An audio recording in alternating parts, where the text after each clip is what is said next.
আচ্ছা, আজকে আমরা যেটা আলোচনা করব সেটা হচ্ছে যে আই এর ঋণাত্মক সূচক কিভাবে আলোচনা করতে হয়, কিভাবে ইভ্যালুয়েট করতে হয় বা নির্ণয় করতে হয় সেটা। আচ্ছা, তার আগে আমরা একটু আগের ক্লাসের কয়েকটা বিষয় একটু আলোচনা করে নিচ্ছি। সেই বিষয়টা হচ্ছে যে আই টু দি পাওয়ার 1 ছিল আই স্কোয়ার ছিল -1, জাস্ট চতুর্থ লেকচারে বিষয়গুলো আলোচনা করা হয়েছে। আচ্ছা, এখন আই কিউব হচ্ছে -i এবং i4 হচ্ছে 1, তাই তো? এই চারটা জিনিস আমরা মনে রাখতে বলেছিলাম এবং আমরা নির্ণয় করেছিলাম। যদি ভুলেও যাই কীভাবে নির্ণয় করতে আমাদের জানা আছে। আচ্ছা, অবশ্যই আগের লেকচারগুলো দেখে নেবে, তাহলে বিষয়গুলো আলোচনা করাটা আমাদের জন্য সহজ হবে। আলোচনাগুলো খুবই সংক্ষিপ্ত থাকে, জাস্ট বিচ্ছিন্ন করে আমরা টুকরা টুকরো করে বিষয়গুলো বুঝে নিচ্ছি। কোনো খাতাপত্র আপাতত কিছুই লাগছে না, রাখলে রাখতে পারো, তবে প্রয়োজন নেই আমার তাই মনে হচ্ছে। বই তো একেবারেই প্রয়োজন নেই এই মুহূর্তে। ওকে, আমরা দীর্ঘায়িত না করে শুরু করি। আমরা এই বিষয়টাকে তাত্ত্বিক বিষয়, এই তাত্ত্বিক বিষয়টাকে কাজে লাগিয়ে আই টু দি পাওয়ার 1271 এটা গত ক্লাসে আলোচনা করেছিলাম। ফার্স্ট সামারি আমি একটুখানি বলে নিচ্ছি।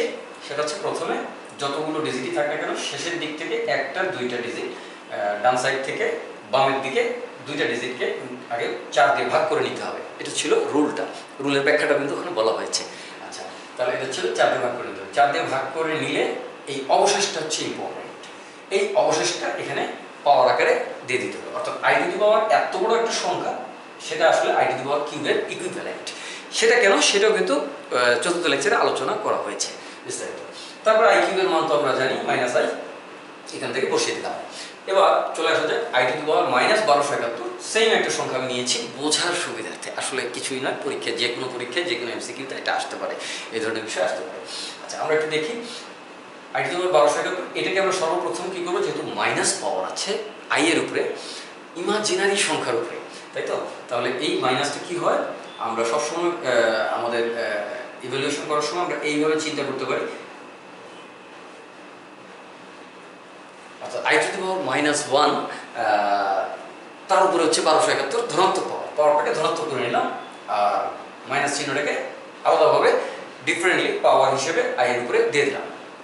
আচ্ছা, আই টু দি পাওয়ার -1 কত ছিল আগের ক্লাসে কিন্তু আমরা আলোচনা করেছি। যদি আলোচনাটা খেয়াল করা না হয়ে থাকে আমি আরেকবার একটু বলে নিচ্ছি। I to the power -1 = 1/i, এবং এটাকে উপরে নিচে আই দিয়ে গুণ করলে নিচে থেকে আই স্কোয়ার, উপরে থেকে আই স্কোয়ার সমান আমাদের দেওয়া আছে -1, সো আমরা লিখতে পাচ্ছি -1 উপরে হচ্ছে আই, তাহলে এটা -i। সহজভাবে একটু মনে রাখার জন্য আমি একটা কথা বলছি। এখানে যেহেতু আই এর উপরে -1 পাওয়ার আছে, এই -1টাকে সামনে পাওয়ার আকারে দেওয়া যায়। কাল্পনিক সংখ্যার বড় বিচিত্র বৈশিষ্ট্য, কিছু করার নেই। এক এক সময় কাল্পনিক সংখ্যা একই রকমের আচরণ করবে। এই সংখ্যা থেকে আমরা সামনে একটু পরে গেলেই জটিল সংখ্যায় চলে আসবো, তো দেখি কি হয়। আচ্ছা, তাহলে কি হলো, এখানে 1271 থাকলো, এইটা তাহলে -i, তাই না? এখানে হচ্ছে 1271। তাহলে এই মাইনাসের উপরে নেগেটিভ পাওয়ার যদি দিই, মাইনাসের উপরে যদি আমরা কি বলবো, অড সংখ্যা অর্থাৎ বিজোড় সংখ্যা যদি পাওয়ার দেই, বিজোড় সংখ্যক মাইনাস গুণ করলে সবসময় মাইনাস হয়, এটা আমরা জানি। তাহলে এটাকে আমরা এইভাবে লিখতে পারি -i টু দি পাওয়ার 1271। ঠিক আছে? আচ্ছা, তাহলে 1271 মাইনাসের সামনে চলে আসলো, মাইনাসের উপর থেকে পাওয়ারটাকে ফ্রি করে দিলাম। এখানে মাইনাসের উপরে পাওয়ারটা ছিল, কিন্তু মাইনাসের উপরে বিজোড় সংখ্যা, যেহেতু লাস্টে 1 আছে, তাহলে একটা বিজোড় সংখ্যা, লাস্টে বিজোড় থাকলে বিজোড় হয়, এটা আমরা জানি সবাই।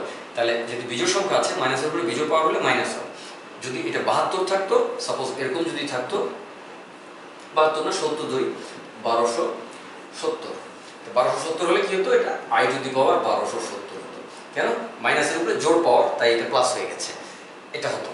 তো যাই হোক, আমরা এটা নিয়ে আলোচনা করছি না, আমরা একটা উদাহরণ হিসেবে এটাকে নিয়েছি, যেহেতু আগের দিন আমরা করেছিলাম, সেই জন্য, অন্য কিছু নয়, ভয়ের কোনো কারণ নেই। তাহলে এটা হচ্ছে মাইনাসের উপরে 1271 একটি বিজোড় পাওয়ার আছে, সেই পাওয়ারের কারণে মাইনাসটা ফ্রি করে মাইনাস বসিয়ে দিলাম।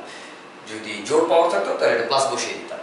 ফাইন, এবার আসেন, সেটা হচ্ছে এই আই টু দি পাওয়ার 1271, এটা তো আমরা নির্ণয় করেছি, আগের দিন নির্ণয় করেছি, এবং নির্ণয়টা কিভাবে করেছি সেটাও কিন্তু উপরে দেওয়া আছে। তাহলে সেটাই হবে 1271। আমরা শেষের দিক থেকে ডিজিটটা নিয়ে, শেষের দিক থেকে দুইটা ডিজিট নিয়ে সেটাকে 4 দ্বারা ভাগ করে আমরা দেখেছি যে 3 অবশেষ থাকে। এই অবশেষটাই হচ্ছে আই এর উপরে পাওয়ার আকারে যায়, অর্থাৎ এটা সমান এটা হয়।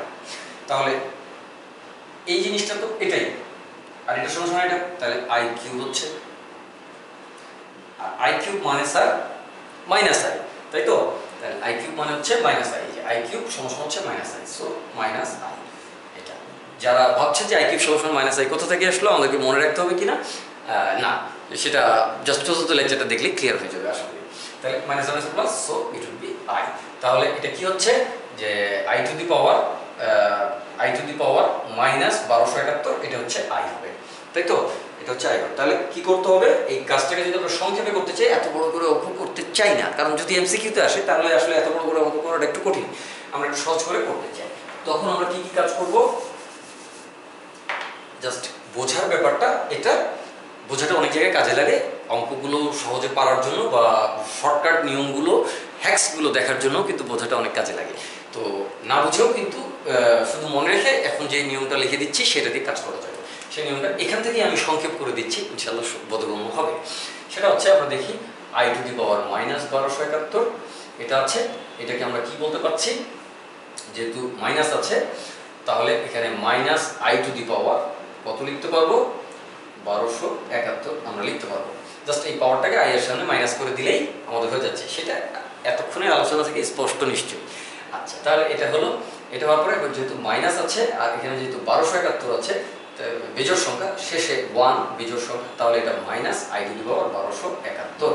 এখন কি হচ্ছে, মাইনাস আই টু দি পাওয়ার 1271 যেটা আছে, এটাকে এখন আমাদের জাস্ট যথারীতি এইরকম একটা ভাগের মধ্য দিয়ে, এই প্রক্রিয়ার মধ্য দিয়ে বের করে ফেলতে হবে। অর্থাৎ মাইনাস এখানে হচ্ছে আই কিউব, তারপরে হচ্ছে মাইনাস মাইনাস আই, সো এটা হচ্ছে আই।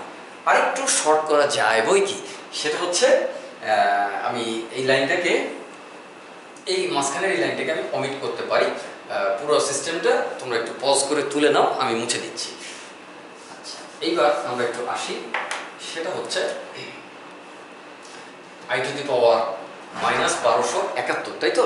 তাহলে I to the power minus 1271 এই জিনিসটা প্রথমে আমরা এই মাইনাস চিহ্নটাকে সামনে লিখবো কি লিখবো না সেটা সিদ্ধান্ত নিতে হবে, তাই তো?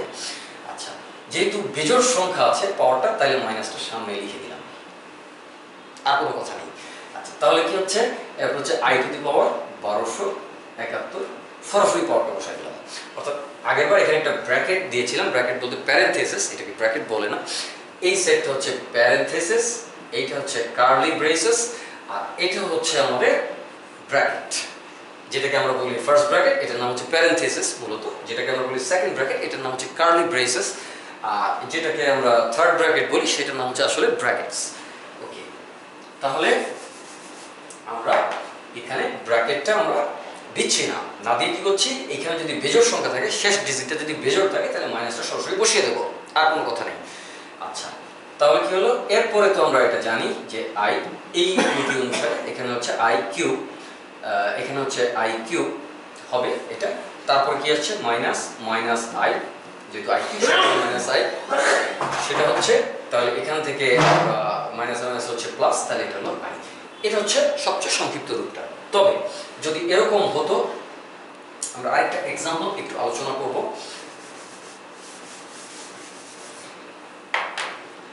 সাপোজ আমার 1270 মাইনাস আছে, তখন আমরা কি করব, I to the power minus 1270 আছে, তখন আমরা কি করব, তাই তো?